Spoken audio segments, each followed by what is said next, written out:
한국 반도체가 그러면 관세에서 면제돼 있느냐라는 부분을 잠깐 언급을 해드릴게요. 한국 반도체도 현재 관세에서 면제돼 있습니다. 다만 완전히 안전한 건 아닙니다. 트럼프 행정부는 이를 조건부로 예를 두고 있고 향후 협상 카드나 압박 카드로 활용할 수도 있습니다. 왜 한국 카드가 지금까지 관세에서 제외됐냐고 하면 삼성전자하고 SK하이닉스가 미국에 투자했기 때문입니다. 삼성은 미국 텍사스 테일리시에서 170억 달러 정도를 투자해서 파운드리 공장을 설립했어요. 그리고 SK하이닉스도 인디애나에 미국에 있는 어떤 패키징 공장을 건설했습니다. 트럼프 행정부는 미국에서 만드는 기업은 동맹이라는 메시지를 지속적으로 내고 있습니다. 그래서 한국 기업이 미국 내 일자리를 창출해 관세가 면제가 된 게 결정적인 이유입니다.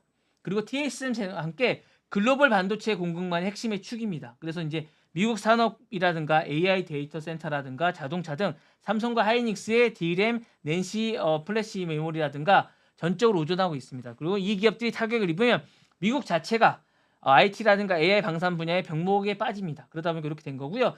트럼프식 자국주의가 현실적인 대안이 없을 때 예외를 둡니다. 그러니까 만약에 우리가 이게 어떤 그 자기네들에게 이익이 안 된다 그러면 바로 관세를 매기지 않을까라는 생각이 듭니다. 그리고 한국은 중국 반도체 산업을 견제할 수 있는 파트너이기 때문에 관세를 아마 안 매긴 게 아닌가라는 생각이 듭니다.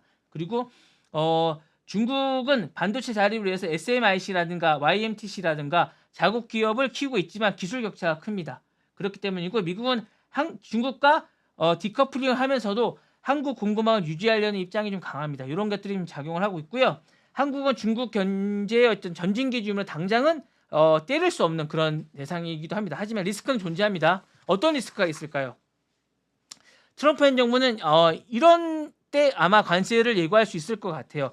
무역 적자가 심하면 한국 제품이 미국에 많이 팔린다는 이유로 불공정 주장을 할 가능성이 있습니다. 그리고 투자가 부족하다고 아마 생각이 들면 제가 볼 때는 미국에 더 많은 공장을 지어라고 하면서 관세를 때릴 수 있을 것 같습니다. 그리고 가격 경쟁력이 문제가 되면 아마 관세를 할 수 있을 것 같아요. 한국 제품이 중국 제품보다 싸게 팔리는 경우에 가격 덤핑을 주장할 수 있을 것 같습니다. 그리고 안보와 연계된 전략이라든가 이런 거 방위비 분담이 안 되면 관세를 부과할 가능성도 좀 있습니다. 이랬을 때 아마 관세가 부과될 가능성이 좀 있습니다. 그래서 만약에 이제 관세에 관해서 이제 반도체에 대해서 정리를 한번 하자면 자 이렇습니다. 이유가 있으면 이런 거예요. 미국 내 투자, 글로벌 공급망의 핵심이고 기술 운동가 있을 때 할 생각이 좀 있을 것 같고요. 향후 리스크는 있을 것 같아요. 투자 압박이라든가 방위 연계라든가 무역 적자가 있을 때는 할 수 있을 것 같습니다. 전략적으로는 어떻게 해야 되느냐? 관세 면제는 협상 카드이지 지렛대로 쓰일 수는 있습니다. 이렇게 쓰일 수 있으니까 이걸 잘 활용을 해야 된다는 거고요. 자, 지금의 면제지만 언제든지 다시 관세 대상이 될 수 있다는 생각을 해야 됩니다. 그리고 트럼프식 무역 전략은 관세는 벌이 아니라 협상 도구라는 생각을 늘 해야 됩니다. 그리고 따라서 한국 정부와 기업은 더 많은 미국 내 생산, 투자, 기술 이전 약속을 요구받을 가능성이 높고 이는 반도체 외교의 주요 전선이 될 가능성이 있기 때문에 늘 염두에 둬야 된다라는 생각을 해야 되지 않을까라는 생각이 듭니다. 그래서 지금은 안심할 때가 아니고 준비를 해야 되고 이거에 대해서 대비를 해야 된다라는 생각을 저는 말씀을 드리고 싶습니다. 네.